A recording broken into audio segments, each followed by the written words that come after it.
As we move through the seasons of life, there comes a time when we begin to slow down and reflect more deeply on our journey. The busyness and rush of our younger years gradually give way to a more contemplative approach. For many of us, this transition brings clarity about what truly matters: our well being, our relationships, and our connection to the world around us. Slow living, at its core, is about making deliberate choices that align with our values. It's about savoring the simple moments, embracing contentment, and letting go of the unnecessary. As I've grown older, I've discovered that certain habits and ways of living that once seemed essential no longer serve me. In fact, stepping away from these habits has not only brought me peace, but has also given me a renewed sense of purpose and joy.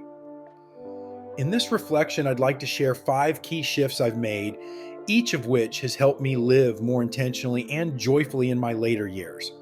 Whether you're just beginning to explore slow living or have already embarked on this path, I hope these insights offer both inspiration and comfort. Before we dive in, if you enjoy these insights, don't forget to subscribe and hit the notification bell so you never miss a new video. Let's begin. 1. Letting go of digital overwhelm.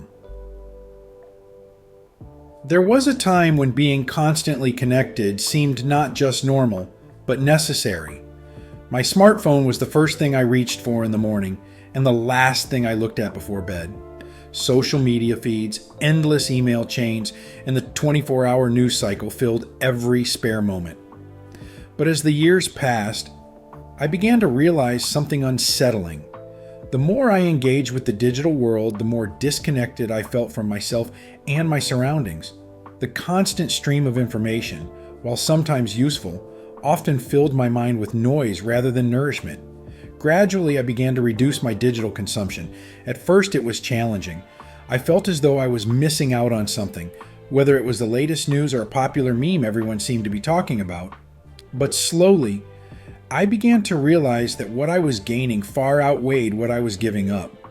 Without the constant hum of notifications in the background, I found time for more enriching activities. I began to read more, not just snippets online, but full books that engaged my imagination and broadened my perspective.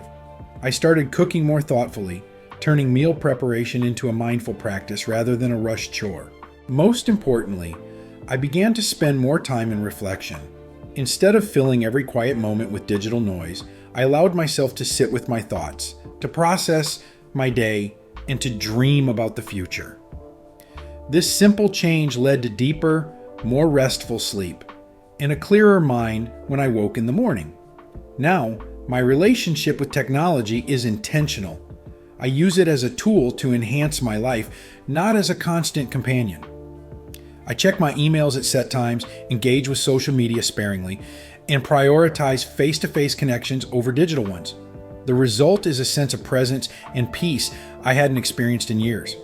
For anyone considering cutting back on their digital consumption, I encourage you to think of it not as giving something up, but as opening yourself up to new possibilities. Without the constant stimulation of screens, you may find that you have more time for meaningful conversation, creative pursuits, and quiet moments that truly nourish the soul. 2.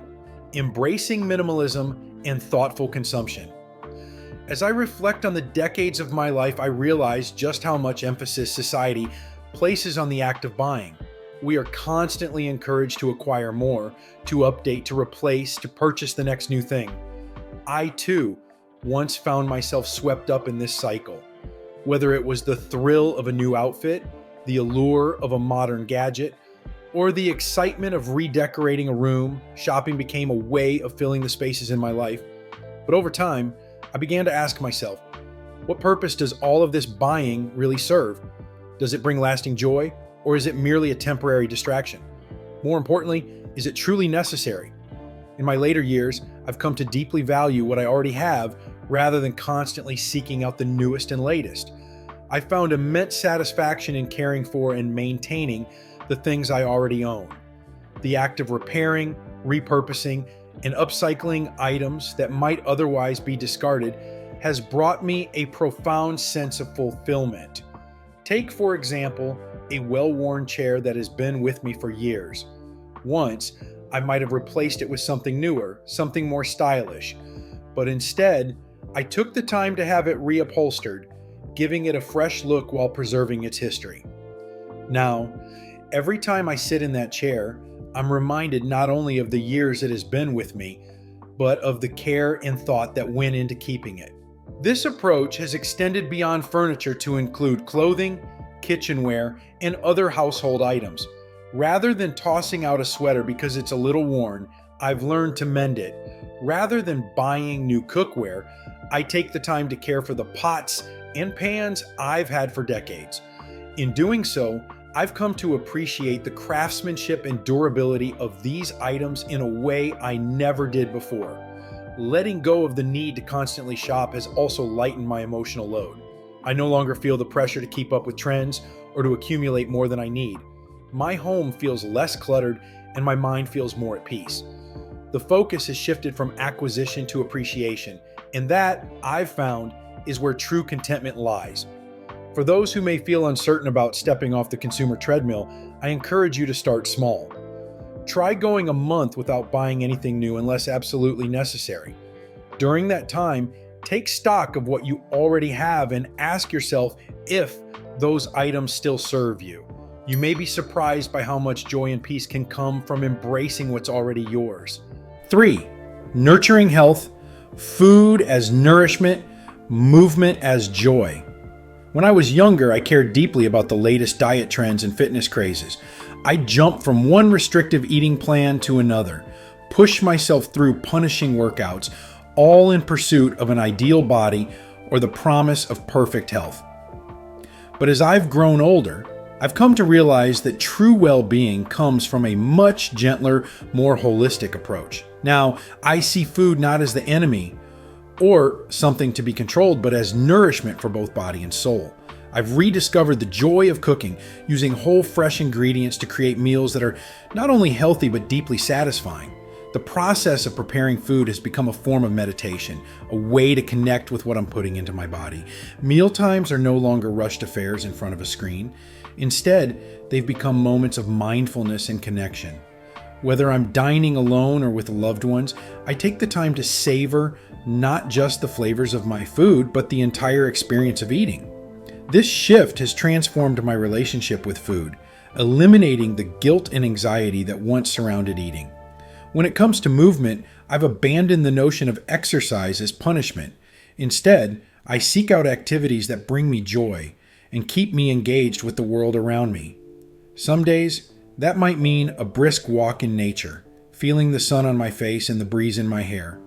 Other days, it might be a gentle yoga session, tuning into the wisdom of my body. The key is consistency and enjoyment, not intensity. I've learned to listen to my body, honoring its needs for both movement and rest. Some days, the most nourishing thing I can do is take a nap or spend an hour in quiet reflection. This balanced approach has given me more energy and resilience than any extreme diet or workout plan ever did. Moreover, I've come to understand health as something that encompasses not just the physical body, but also the mind and spirit. I prioritize activities that nourish me on all levels. Reading that stimulates my mind, conversations that feed my soul, time in nature that refreshes my spirit. For anyone looking to adopt a more balanced approach to health, I encourage you to start by tuning into your body's wisdom. Ask yourself what truly makes you feel good, not just in the moment, but in the hours and days that follow. You might be surprised to find that the gentler path is often the most sustainable and rewarding. 4. Redefining success and purpose. There was a time when my sense of self-worth was deeply tied to external markers of success. My job title, my salary, the size of my home, the accolades I received. I pushed myself relentlessly, always striving for the next big achievement, the next rung on the ladder. But as I've grown older, I've come to realize that true fulfillment comes from a much different place. It's not about what I achieve or accumulate, but about how I live each day and the impact I have on those around me. Now, I measure success not by my bank balance or the impressiveness of my resume, but by the quality of my relationships, the peace I feel within myself, and the positive difference I can make in the world, however small. This shift hasn't always been easy. Our society places enormous value on external achievements, and stepping off that treadmill can feel like swimming against the current. But the freedom and contentment I've found have been worth every moment of discomfort. I've rediscovered passions and interests that I had set aside in my relentless pursuit of professional success. I've taken up painting again, finding joy in the process of creation rather than worrying about the outcome. I've started volunteering at a local community garden, connecting with nature and my neighbors in a way that feels deeply meaningful. My work life has transformed as well. While I still engage in professional pursuits, I do so on my own terms, choosing projects that align with my values and allow me to make a genuine contribution. The focus is no longer on climbing the corporate ladder, but on using my skills and experience in ways that feel authentic and purposeful. This redefinition of success has allowed me to approach life with a sense of curiosity and openness. I'm no longer afraid of failure, seeing every experience as an opportunity for growth and learning. I've become more willing to take risks, to try new things, to step outside my comfort zone, not in pursuit of some external goal, but for the sheer joy of exploration and discovery. For those struggling with society's narrow definition of success, I encourage you to take a step back and reflect on what truly brings you joy and fulfillment. Success doesn't have to look like what we've been told it should. It can be as simple as a day spent in harmony with your values, a moment of connection with a loved one, or the quiet satisfaction of knowing you've made someone's day a little brighter. 5. Embracing the wisdom of age. Perhaps the most profound shift I've experienced in recent years is in my attitude towards aging itself. For much of my life, I viewed getting older with a mixture of fear and resignation. I saw it as a process of decline, a gradual loss of vitality, relevance, and joy. But now, as I find myself in the later chapters of life, I've come to see aging in a completely different light. Far from being a period of decline, these years have brought a depth of wisdom, a richness of experience, and a freedom of spirit that I never could have imagined in my youth. I've stopped fighting against the physical changes that come with age. Instead, I've learned to appreciate my body for its resilience, for all it has carried me through, for its continued ability to experience pleasure and pain, joy and sorrow. Each wrinkle, each gray hair is a testament to a life fully lived. With age has come a profound sense of self-acceptance. I'm no longer trying to be someone I'm not. No longer striving to fit into others' expectations. I've learned to embrace my quirks, to speak my truth, to stand firmly in my own authenticity. This stage of life has also brought a wonderful sense of perspective. The things that once seemed so important, the petty disagreements, the need for approval, the race to accumulate, have fallen away.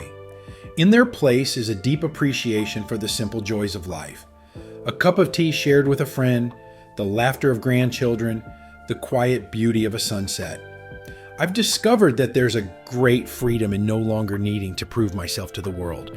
This freedom has allowed me to explore new interests, to take risks, to learn and grow in ways I never would have dared when I was younger and more concerned with others' opinions. At the same time, I've come to value the wealth of experience and knowledge I've accumulated over the years. I find great joy in sharing my stories, in passing on skills and wisdom to younger generations. There's a deep satisfaction in knowing that even as my own journey nears its end, I can contribute to the journeys of others. For those who may be approaching their later years with trepidation, I encourage you to embrace this stage of life with open arms. See it not as an ending, but as a new beginning, a time of freedom, of wisdom, of deep connection with yourself and the world around you. In embracing slow living and these 5 key shifts, letting go of digital overwhelm, embracing minimalism, nurturing holistic health, redefining success, and embracing the wisdom of age, I've found a depth of joy and contentment that I never knew was possible. Life has become richer, more meaningful, more authentically aligned with who I truly am. This journey hasn't always been easy. There have been moments of doubt, of backsliding into old habits, but the peace and fulfillment I've found make every challenge worthwhile. I share these reflections not as a prescription, but as an invitation to pause, to question the status quo, to imagine a different way of living. Your path may look different from mine, but I believe we all have the capacity to create lives of greater meaning and joy, especially as we enter our later years. As we move forward in this rapidly changing world, perhaps the most revolutionary act is to slow down, to savor the moment, to nurture our connections, to live in harmony with ourselves and our planet. It's never too late to start. Why not begin today? Thank you for watching the entire video. If you find these insights valued, please comment number 1. If not, comment number 0. Your feedback means a lot to us. See you next time.